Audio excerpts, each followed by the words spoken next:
Good morning and welcome to today's podcast. It's Laura here and I'm so glad to spend the day together. Let's begin the day slowly. Take a deep breath. Feel the morning air. Imagine the sun just starting to rise outside your window. The house is still, quiet, peaceful.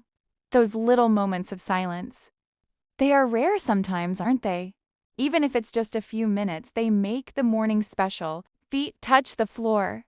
A stretch of the arms. Hands reach toward the ceiling. A long yawn. The body is slowly waking up. The bathroom comes next. The water runs. Hands are washed. Teeth are brushed. The mirror shows a sleepy but ready face.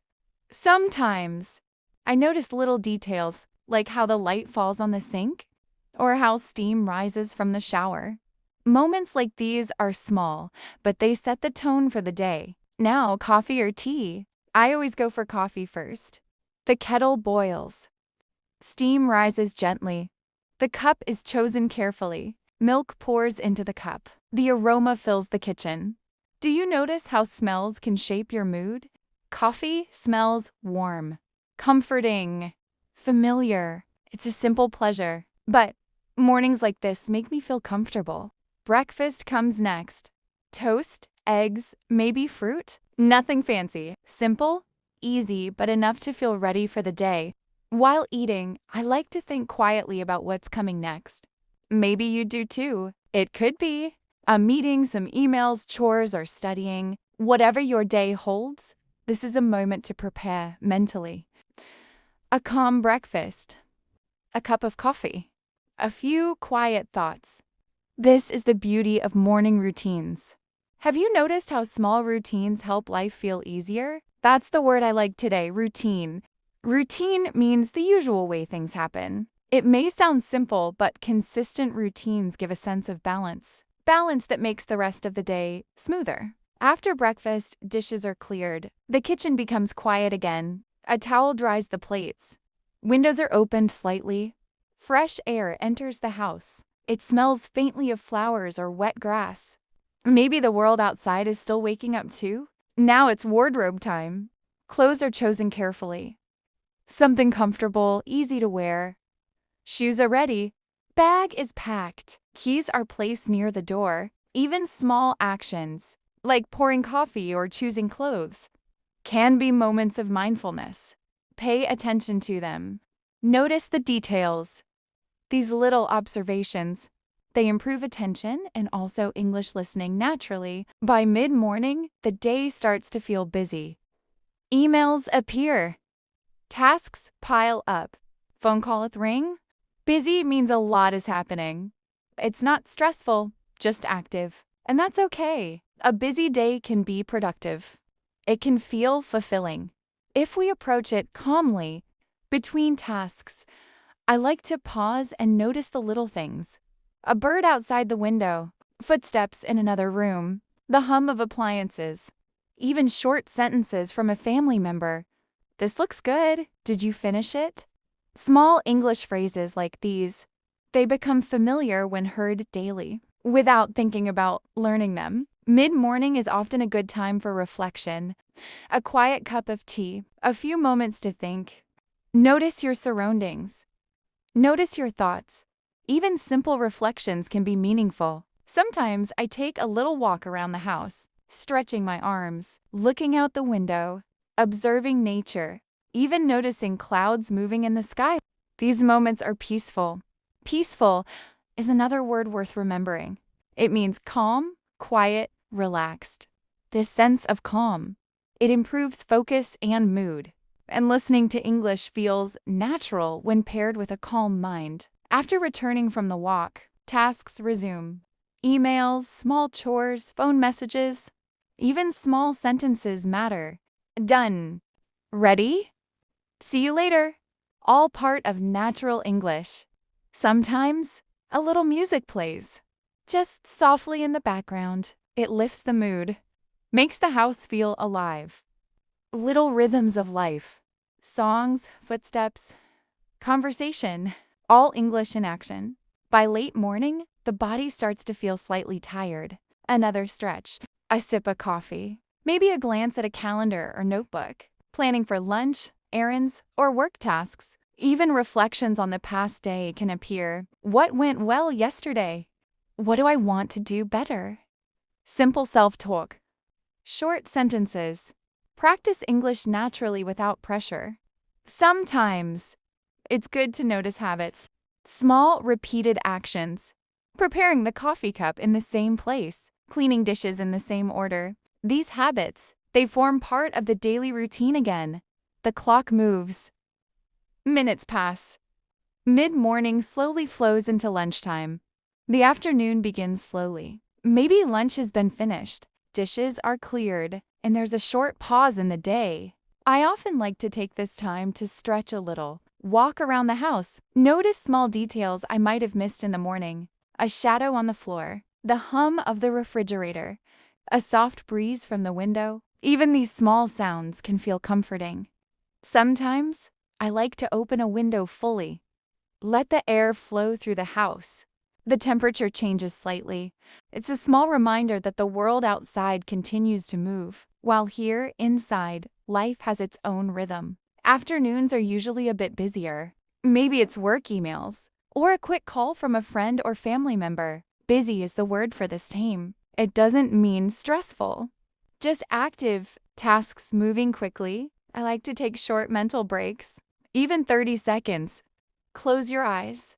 Notice your breath. Notice the sounds around you. This makes the day feel relaxed, even if it is busy. Sometimes I pause to think about something simple. A story I want to write, a task I want to finish, or just a thought about yesterday. Little reflections like these are perfect moments for listening. Listening to yourself, listening to your thoughts, and hearing English naturally in your inner voice. Afternoons are also a good time for small chores. Maybe a bit of laundry, folding clothes, or cleaning up the kitchen again. While doing these tasks, small words are spoken quietly. Done. Next. Ready? Simple phrases, easy to follow. They make listening practice feel natural. Around mid-afternoon, I like to take a short break.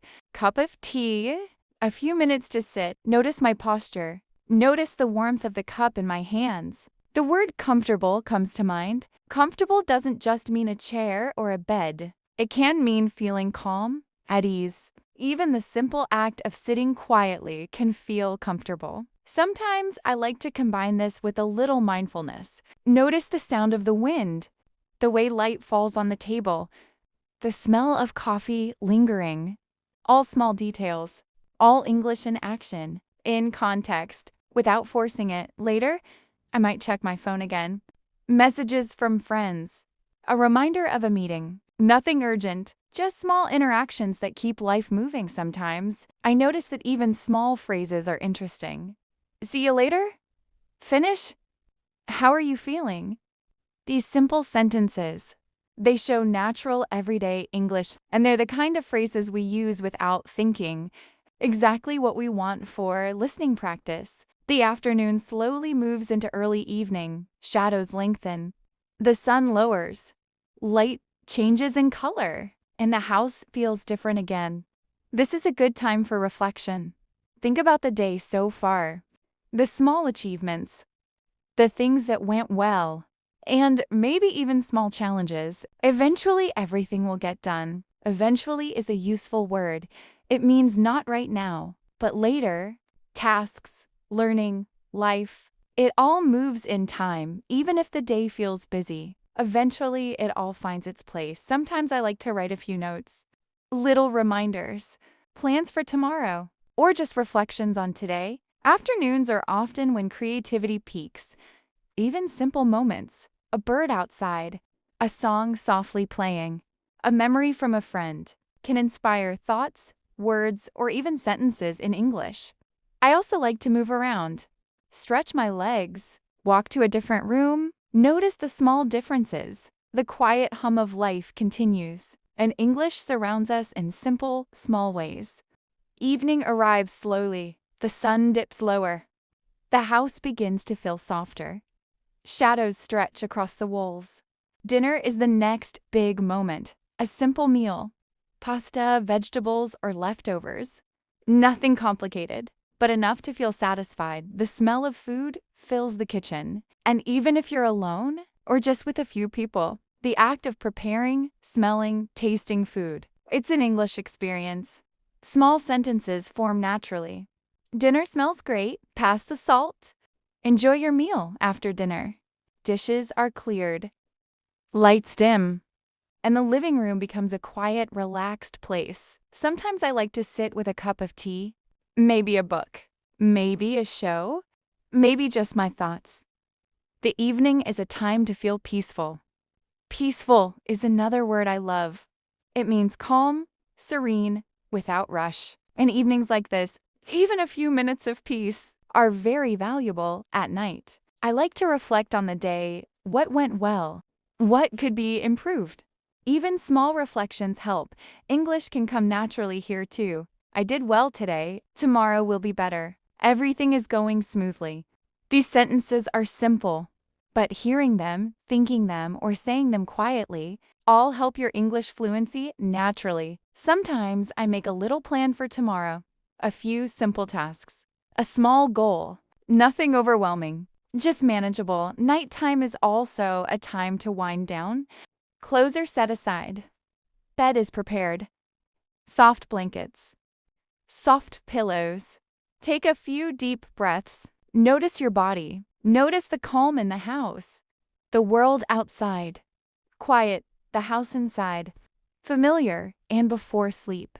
Thank yourself for the day. Every task completed. Every small reflection. Every small English phrase you heard or said today. Even ordinary days. Small routines. Quiet meals. Short reflections are full of English opportunities, and practicing listening this way is natural and encouraging. Sleep comes gently. The day ends, and tomorrow the cycle begins again with coffee, breakfast, and new small moments. Thank you for spending the day with me. I hope this episode helps you feel comfortable, relaxed, and inspired to listen to English naturally and gradually speak confidently.